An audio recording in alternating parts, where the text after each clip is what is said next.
So for the past few months, I've been getting the same comments about AT&T branded devices, right? People unlocking them and moving them to other companies. And all of a sudden, they don't receive no more support, no more security patches, no more software updates.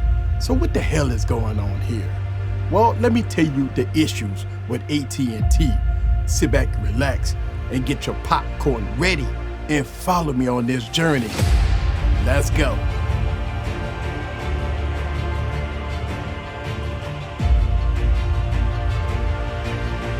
What's up, guys? This is back with another video. So why do smartphones with AT&T GSM bands don't work on AT&T? And if they do work on AT&T, they usually get whitelisted fast. And why do AT&T branded phones stop getting support if you pay them off, unlock them, and leave AT&T for another carrier? So what's going on? I'm going to answer both of these questions. Let's get into it. First, AT&T do not like outside international devices on their network. Devices like Xiaomi, Vivo, Unihertz, Realme, New Mobile, Oppo, and more. Look, as you see a bunch of content creators making videos about these great devices, unfortunately, if you are on AT&T, you can't experience these great phones. And these are fantastic devices. Even though they have GSM bands in them, look, AT&T will not allow them on their network. So why? What's going on? Well, the short answer is this. It's their network, and they could care less about what the people want.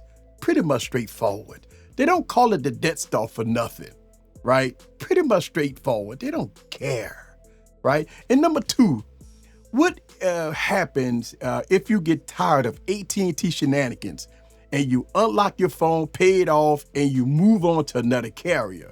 Well, this is what's going to happen, right? Your device is unlocked, you're ready to move on, and it will work on any GSM carrier. So what happens when you do that, right? You get penalized for that. You get penalized if you have an AT&T branded phone. Yes, you get penalized for that. Listen, if you move to another carrier, say goodbye to support, security patches, OS updates, and more.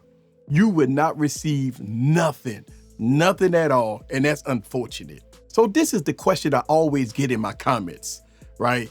As we make videos enjoying our updates on older devices that they haven't even received. And you know what? When I ask the question in the comments what device you have and what company you got it from, 90% of most people answer the comments, it's an AT&T branded device that's on another carrier. Even though it's fully unlocked, doesn't matter, won't work. So here's some of the answers, right? If you have a fully unlocked device from a manufacturer, you would get the updates from the manufacturer, right? Just so you know. And if you're on T-Mobile or Verizon, especially T-Mobile, you would get your updates no matter what. I have a lot of T-Mobile devices with no SIM cards and stuff. As soon as I connect them to Wi-Fi, I receive security patches and OS updates. That's T-Mobile. Verizon do the same thing sometimes. So when I review unlocked devices or international devices, I will always say this, right? That this is a GSM device with all the GSM bands, but it would not work on AT&T. Unfortunately, AT&T has a different set of GSM rules. Even though the devices are unlocked and it has AT&T bands in them, unfortunately, they won't work on the network. And if they do work on the network, I promise you, AT&T will whitelist it and it will kick it off the network. AT&T only care about branded phones, right? And that's unfortunate, right? So if you're a person that like to buy unlocked devices and you have AT&T service, unfortunately, they won't allow the devices on their network. So if you want updates and you're on AT&T and you have a branded AT&T device, you will continue to get updates. But if you leave or if your device is unlocked, you have to have AT&T active service, you have to have AT&T SIM cards in that device in order to get support for that device. And again, that's unfortunate. So there's a lot of people out there that like to buy unlocked devices, right? GSM devices on Amazon and stuff like that to get a better and cheaper price and a good experience. But unfortunately, AT&T won't help you, right? And that's unfortunate, right? So I would tell you, if you're on AT&T, stick to the Apple, stick to Samsung, stick to Google, stick to AT&T branded devices.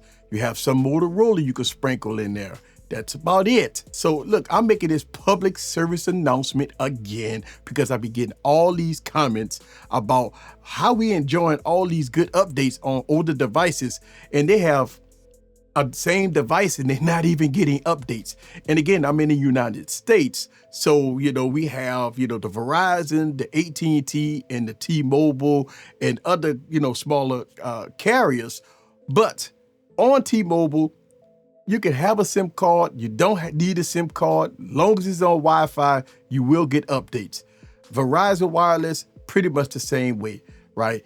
AT&T, you could forget about it. You got to have active service, an active SIM card, and everything else in between in order to get updates, support, and stuff like that, right? So what's the answer? Real quick, what is the answer?